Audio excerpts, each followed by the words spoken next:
C'est une rencontre qui a réuni en ce jour autour d'une table le directeur général de la Direction générale de recettes du Nord Kivu, DGRNK, et le membre de l'Association de commerçants transfrontaliers du Nord Kivu, ACT en sigle. Objectif, identifier les différents problèmes que rencontre sur terrain ce petit commerçant en vue de solutions idoines, ceci pour la maximisation des recettes de la province. Une rencontre très capitale et suffisamment très appréciée entre parties. Madame Brigitte Kisuba, présidente de l'ACT, revient ici sur quelques recommandations formulées au cours de ces assises. Malalamiko enye alikuwa akipenda ajui ni namuna gani tunatumika kumpaka na namuna gani resete zinaweza kupotea kwenye mpaka wala namuna gani zinaweza kupatikana. Mipango ambayo imekamatiwa inabidi mchuruzi ajui kulipa taksi gisi inaombwa na serikali, na kitu kia maana tuevite fraude katika kazi zetu ili resete ya serikali iendelee kuendelea. Wachuuzi wanalipa kodi, lakini sababu inaenda munjia zenye hazijulikane, njoo maana inaonekana kama hawalipe oro banalipaka kila fasi kwenye kuna stahilika kulipa. Takaseri inatokana na maservisi mbalimbali zenye zinakuwa pale, na bachuruzi kuko haki zenye banajua na kuko zenye habajui, njoo maana biko trakasi.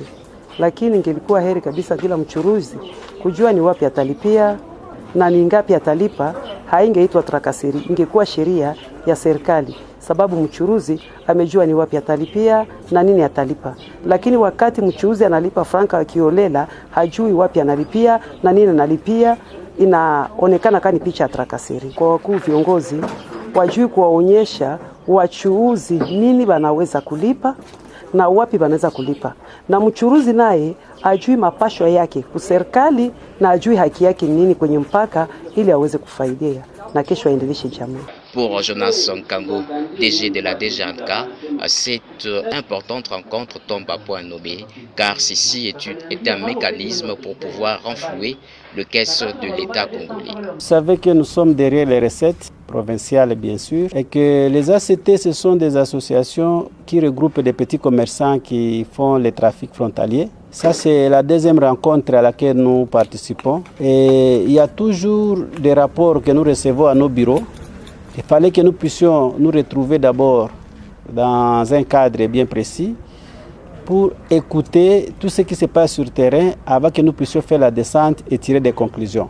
Donc aujourd'hui, il fallait qu'on puisse relever les différents problèmes traversés sur le terrain, ce que nous avons pris bonne note. Et la deuxième étape qui va concerner notre descente sur le terrain, et après, on va tirer des conclusions. Vous savez que dans les projets de facilitation, il y a des indicateurs, et parmi les indicateurs, le quatrième indicateur, c'est renflouer les caisses de l'État. Et c'est dans ce cadre que nous sommes dit, aujourd'hui, il fallait identifier les problèmes. Il y a des malentendus par rapport aux intervenants. Il y a ceux qui font le travail qui n'est pas le leur. Et après cela, nous allons identifier des autres problèmes sur le terrain. On a parlé des guichets uniques, on a parlé d'autres services apparents qui interviennent au niveau des postes frontaliers. Qui fait quoi, comment, tout ça on va relever lors de notre descente pour que l'État soit rétabli dans ses droits. Et on a aussi constaté que les petits commerçants, parmi eux, il y a ceux qui ne sont pas en ordre, ils doivent aussi être en ordre avant de poser des problèmes au niveau de l'État. Donc tout ça, quand nous serons sur le terrain, on va constater ceux qui sont en ordre, ceux qui ne sont pas en ordre, quel est le vrai problème posé. S'il y a des accords entre associations, nous devons les identifier, les répertorier et les examiner bien sûr. Il n'est pas dit parce qu'il y a un accord. Si un accord est mal établi, mal parti, c'est un accord qui doit être révisité.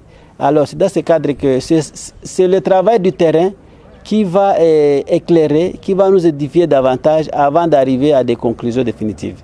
Les chora-chora, ce sont des petits commerçants qui échappent au circuit normal établi. Vous savez que le projet de facilitation est venu pour que le travail des petits commerçants bénéficie de leur facilitation, mais parmi eux, il y a ceux qui ne veulent pas passer même par cette facilitation et préfèrent passer par des voies contournées. C'est cela les chora-chora. Et tout ça, nous allons le constater sur le terrain. Je ne veux pas déjà étaler les mesures qui seront prises par rapport à cela. Laissez-moi d'abord faire le travail du terrain et c'est après le terrain que je reviendrai vers vous et vous fixer de ce qu'on aura à prendre comme décision. Signalons qu'une descente est prévue dans le tout prochain jour au poste frontalier de Kassindi et Boulangala par le DG de cette régie financière pour une même évaluation quant à ce. On peut arriver là-bas pour laisser la service, mais il faut arriver à